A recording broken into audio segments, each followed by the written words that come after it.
आउज़ुबिल्लाहिमिनश्शैतानिर्रजीम बिस्मिल्लाहिर्रहमानिर्रहीम। Dear viewers, अस्सलाम वालेकुम। सीनियर ऑडिटर बीपीएस 16 में most important questions of previous paper के साथ आपकी खिदमत में हाजिर हूँ। डियर व्यूअर्स, ये एमसीक्यूज़ मैंने सिलेबस को सामने रखते हुए तैयार किया है और ये डियर व्यूअर्स सीनियर ऑडिटर का पार्ट 4 है। इससे पहले मैंने 1, 2, 3 पार्ट भी प्रेजेंट किए हैं। अगर उनको नहीं देखा तो उन्हें भी देख लें और अच्छी तरह समझने की कोशिश करें। Let's start dears. Question number first है, which of the following accounts is an asset account. Dear viewers, ये जो अकाउंट्स नीचे मैं दिखाने जा रहा हूँ, इनमें से कौन सा अकाउंट एसेट अकाउंट है? Option A cash, option B accounts receivable, option C inventory, option D all of this. Dear viewers, ये हमारे तीनों जो हैं ये हमारे एसेट अकाउंट ही हैं। कैश हमारा एसेट है, अकाउंट रिसीवेबल भी हमारा एसेट है और इन्वेंट्री भी हमारा एसेट है और ये करंट एसेट्स हैं। तीनों हमारे करंट एसेट्स हैं, तो option D is correct. Question number 2 देखें, which of the following accounts is a liability account. इनमें से कौन सा लाइबिलिटी अकाउंट है? Option A accounts payable, option B equipment, option C cash, option D owners equity. Dear viewers, accounts payable हमारा liability account है, equipment और cash जो है ये हमारे एसेट्स हैं और ओनर्स इक्विटी जो है हमारा इक्विटी अकाउंट है, तो option A is correct. Question number 3 देखें, which of the following accounts is a revenue account. इनमें से कौन सा रेवेन्यू अकाउंट है? Option A sales, option B inventory, option C accounts receivable, option D salaries. Dear viewers, sales हमारा revenue account है, inventory accounts receivable ये हमारे assets account है, करंट एसेट अकाउंट है, एंड सैलरीज जो है ये हमारा एक्सपेंस अकाउंट है, तो option A is correct. Question number 4, which of the following accounts is an expense account. इनमें से कौन सा अकाउंट एक्सपेंस अकाउंट है? Option A sales, option B cash, option C janitorial services, option D accounts payable.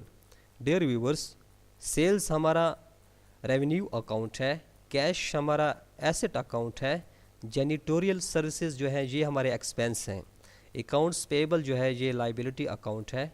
Dear viewers, जेनिटोरियल expenses services जो हैं ये relate करते हैं कमर्शियल प्रॉपर्टी क्लीनिंग से, मतलब ये क्लीनिंग से रिलेटेड होते हैं। जो भी क्लीनिंग से रिलेटेड एक्सपेंसेस होते हैं वो सारे जेनिटोरियल सर्विसेज में आ जाते हैं और ये एक्सपेंस अकाउंट कंसिडर किए जाते हैं। Question number 5, option C is correct, janitorial services. Question number 5 देखें, which of the following accounts is an equity account. इनमें से कौन सा इक्विटी अकाउंट होगा? Option A accounts payable, option B cash, option C equipment, option D owners equity.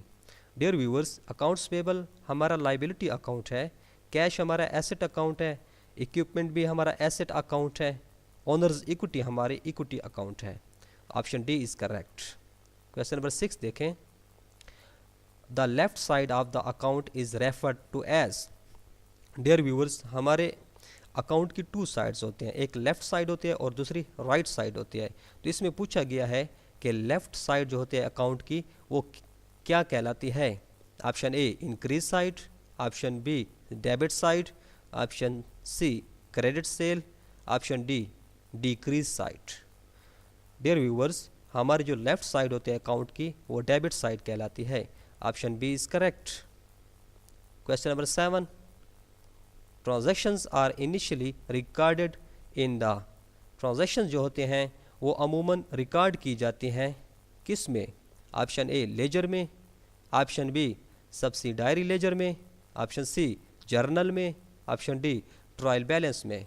Dear viewers, जो transactions होती हैं, जो इकोनॉमिकल इवेंट्स होते हैं, उनको सबसे पहले रिकॉर्ड किया जाता है जर्नल में, उसके बाद लेजर में, उसके बाद ट्रायल बैलेंस में। डियर व्यूअर्स, इसका एक सीक्वेंस है, उसके मुताबिक इनकी रिकॉर्डिंग की जाती है, तो सबसे पहले जो है इसको जर्नल में रिकॉर्ड किया जाता है, option C is correct.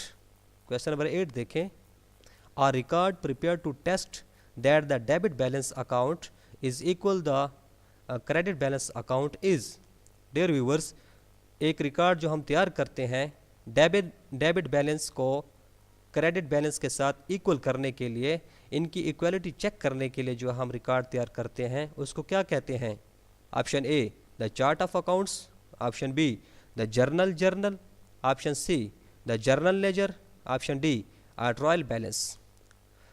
Dear viewers, option D is correct. जो भी हम इनके डेबिट बैलेंस को क्रेडिट बैलेंस के साथ इक्वल करने के लिए और इनको इक्वल करने के लिए या इनकी एक्यूरेसी चेक करने के लिए जो हम रिकॉर्ड तैयार करते हैं उसको ट्रायल बैलेंस कहते हैं। क्वेश्चन नंबर 9 देखें। An entry made in the accounts receivable control account also requires an entry to be made in. Dear viewers, जो एंट्री हम अकाउंट रिसीवेबल कंट्रोल अकाउंट में करते हैं उसके लिए ज़रूरी होता है कि हम एंट्री करें। किस में करें? A the purchase journal, B the journal, C account receivable subsidiary ledger, D accounts payable subsidiary ledger. Option C is correct. Account receivable subsidiary ledger में एंट्री भी करना लाजमी होती है।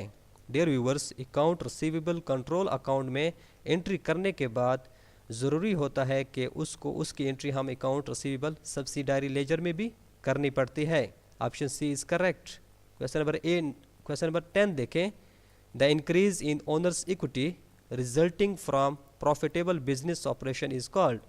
डियर व्यूवर्स, अब बिजनेस ऑपरेशन से जो ओनर्स इक्विटी में जो इजाफा होता है उस इजाफे को क्या कहा जाता है? Option A net income, option B gross revenue, option C net assets, option D net loss. Dear viewers, option A is correct. Business operation से ओनर्स इक्विटी में जो इजाफा होता है उसको नेट इनकम कहा जाता है। Dear viewers, thanks for watching.